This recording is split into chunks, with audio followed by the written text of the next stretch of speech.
दरस हदीस रियादुस सालिहीन में 20/2 नंबर की हदीस है। बाबु तौबा है, यानी तौबा के बारे में इसकी बाब है, इसकी चैप्टर है। इसमें एक बहुत प्यारी हदीस जो है इमाम नववी रियादुस सालिहीन में लेकर आए हैं। वो ये है कि हज़रत इमरान बिन हुसैन रज़ी अल्लाह अन्हु रिवायत करते हैं कि हज़रत इमरान बिन हुसैन रज़ी अल्लाह ताला अन्हु रिवायत करते हैं, जहीना कबीले की एक औरत रसूलुल्लाह सल्लल्लाहु अलैहि वसल्लम की खिदमत में हाजिर हुई और वो इर्तिकाब ज़िना से हामिला थी, यानी वो ज़िना करी थी और उसकी वजह से उसके हमल ठहर गया था, वो हामिला थी। अब वो औरत जो है रसूलुल्लाह सल्लल्लाहु अलैहि वसल्लम की खिदमत में हाजिर हुई। उसने आकर कहा, आए अल्लाह के रसूल, मुझसे हद वाले गुनाह का इर्तिकाब हो गया है, यानी मैं ऐसी गुनाह करी हूँ कि उससे जो है हद मुझ पर जो है वाजिब हो गया है, लिहाजा मुझे सज़ा दो, मैं ऐसी गुनाह करी हूँ बोलकर वो रसूलुल्लाह सल्लल्लाहु अलैहि वसल्लम की खिदमत में हाजिर हुई। आप मुझ पर हद कायम फरमा दीजिए। तो नबी करीम सल्लल्लाहु अलैहि वसल्लम ने उसके वली को बुलवाया और फरमाया, इसको अच्छी तरीक़े से अपने पास रखो और जब ये बच्चा जन ले तो उसके बाद उसको ले आना। यानी रसूलुल्लाह सल्लल्लाहु अलैहि वसल्लम उसके वली को बुलवाए और अच्छी तरह उसे पालने की, और उसकी जब बच्चा जन लिए तो उसके बाद रसूलुल्लाह सल्लल्लाहु अलैहि वसल्लम की बारगाह में फिर और एक मरतबा लेकर आने की हिदायत हुज़ूर सल्लल्लाहु अलैहि वसल्लम ने फरमाई। सज़ा जो है उसे फौरी नहीं दी। चुनांचे उसने ऐसा ही किया, यानी बच्चा जनने के बाद उसने फिर दोबारा रसूलुल्लाह सल्लल्लाहु अलैहि वसल्लम की खिदमत में हाजिर हुई। अल्लाह के पैगंबर ने उसके बारे में हुक्म दिया तो उसके कपड़े उस पर मजबूती से बांध दिए गए। फिर आपके हुक्म पर उसे रज़म कर दिया गया, यानी उसे जो है रज़म की सज़ा दिया गया है, जो मौत की सज़ा है ज़िना करने वालों के लिए। तो फिर आपने उसकी नमाज जनाजा पढ़ाई। ये बहुत ताज्जुब की बात हुई, उन्हें ऐसी बड़ी गुनाह करी कि उन्हें आँखों खुद इकरार कर लिए। फिर उसके बाद जो है उसी हालत में जो है उसकी मौत हो गई। तो रसूलुल्लाह सल्लल्लाहु अलैहि वसल्लम जो है जनाजे नमाज पढ़ाने के लिए तशरीफ़ लेकर आए। तो इस पर हज़रत उमर रज़ी अल्लाह ताला अन्हु ने अर्ज़ किया, आए अल्लाह के रसूल, इस बदकारी करने वाली औरत पर आप नमाज जनाजा पढ़ते हैं, यानी इस औरत पर आप जनाजा नमाज पढ़ते हैं क्योंकि इसने इतनी बड़ी गुनाह करी है। तो आप सल्लल्लाहु अलैहि वसल्लम ने फरमाया, उस औरत ने ऐसी खालिस तौबा की है, अगर उसे अहले मदीना के 70 आदमियों पर तकसीम कर दिया जाए तो उनका वो काफ़ी हो जाएगा।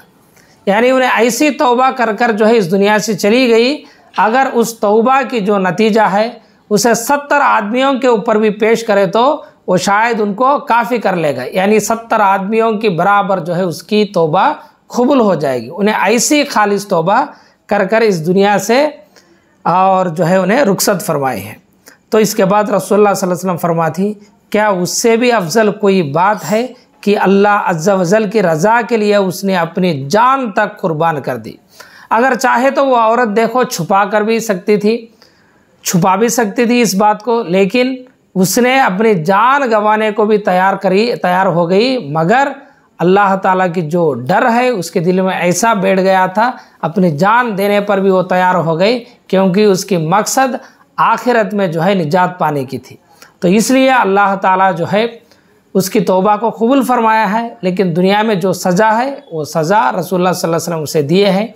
लेकिन यहाँ पे इस हदीस को बोलने का मकसद यह है कि तौबा की चैप्टर में अल्लाह ताला जो है कितना भी वो बड़ा गुनाह हो, अगर वो खालिस तौबा कर कर इस दुनिया से रुखसत हो गया तो इंशाअल्लाह अल्लाह ताला उनकी तौबा को कबूल फरमाता है, क्योंकि अल्लाह ताला तौबा करने वालों को पसंद फरमाता है और इसी तरह अल्लाह ताला से डरने वालों को अल्लाह ताला पसंद फरमाता है।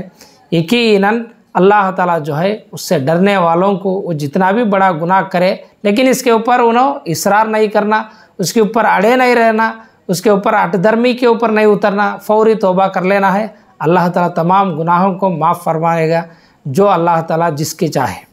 तो इस औरत ने जो है उसकी जान भी देने के लिए तैयार हो गई, मगर अल्लाह ताला की उस खौफ जो है उसके दिल में बैठ गया था, तौबा कर ली, अपनी जान को गंवाले को जन्नत खरीदी है। ये हदीस हमें सही मुस्लिम में 1690 पर 6 नंबर की हदीस है।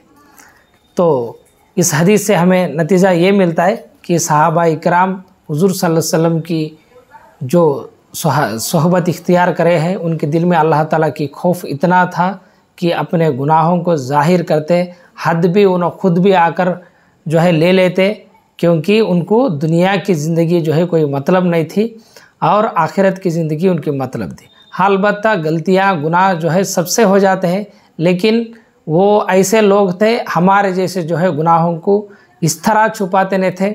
जहाँ पर सज़ा की ये है तो सज़ा चुका लेने के वास्ते उन्होंने गुनाह छुपाते नहीं थे और वो गुनाह को छुपा को जो है इसरार करते नहीं थे, अल्लाह से डरते थे, यहाँ तक अपनी जानों भी गंवा लेते थे। और इसी तरह इससे और एक बात पता चलता है कि रजम की जो सज़ा है ये हमल वाली औरत को नहीं दिया जाएगा जब तक वो बच्चे को जन्म ना ले। तो ये भी हमें इससे मालूम हो जाता है। और ये भी हमें मालूम हो जाता है कि अगर फासिक शख्स गुनहगार भी, कितना बड़ा गुनहगार भी क्यों ना हो, तो उसकी जनाजे नमाज जो है हमें पढ़ सकते हैं, पढ़ना भी चाहिए। यहाँ तक कि खुदकुशी वाले की जनाजे भी हमें पढ़ सकते हैं। अलबत्ता जो बड़े लोग हैं इससे इज्तनाब करना, से दूर रहना बेहतर है, क्योंकि लोगों को ये हमें बता सकती कि ये काम जो है बहुत गलत किया है, इसलिए बड़े लोग जो है इसकी जनाजे नमाज में हाजिर नहीं हुए। अलबत्ता पढ़ने में कोई हरज नहीं। और दूसरी बात, अगर ऐसी बड़े गुनाह करके उसने उस गुनाह को जो है हलाल जान लिया तो ये इसमें कुफ्र का अंदेशा है। ऐसे शख्स जो है कुफ्र के मुर्तकिब होंगे, क्योंकि जो गुनाह को इस्तेहलाल कर लेता है यानी हलाल समझता है, ये कुफ्र है। तो लिहाजा जो भी गुनाह करे, जो भी गलती करे, फौरी तौबा कर लेना है, क्योंकि हमारी मौत कब आने वाली है हमें पता नहीं है। अल्लाह ताला हम सबको तौबा कर लेने की तौफीक अता फरमाए। अल्लाह ताला हमारे सगीरा और कबीरा गुनाहों को माफ़ फरमाए। अल्लाह ताला हम सबको इन जैसे कबीरा गुनाहों से बचने की तौफीक नसीब अता फरमाए। आमीन। अस्सलामु अलैकुम वरहमतुल्लाहि वबरकातुहू।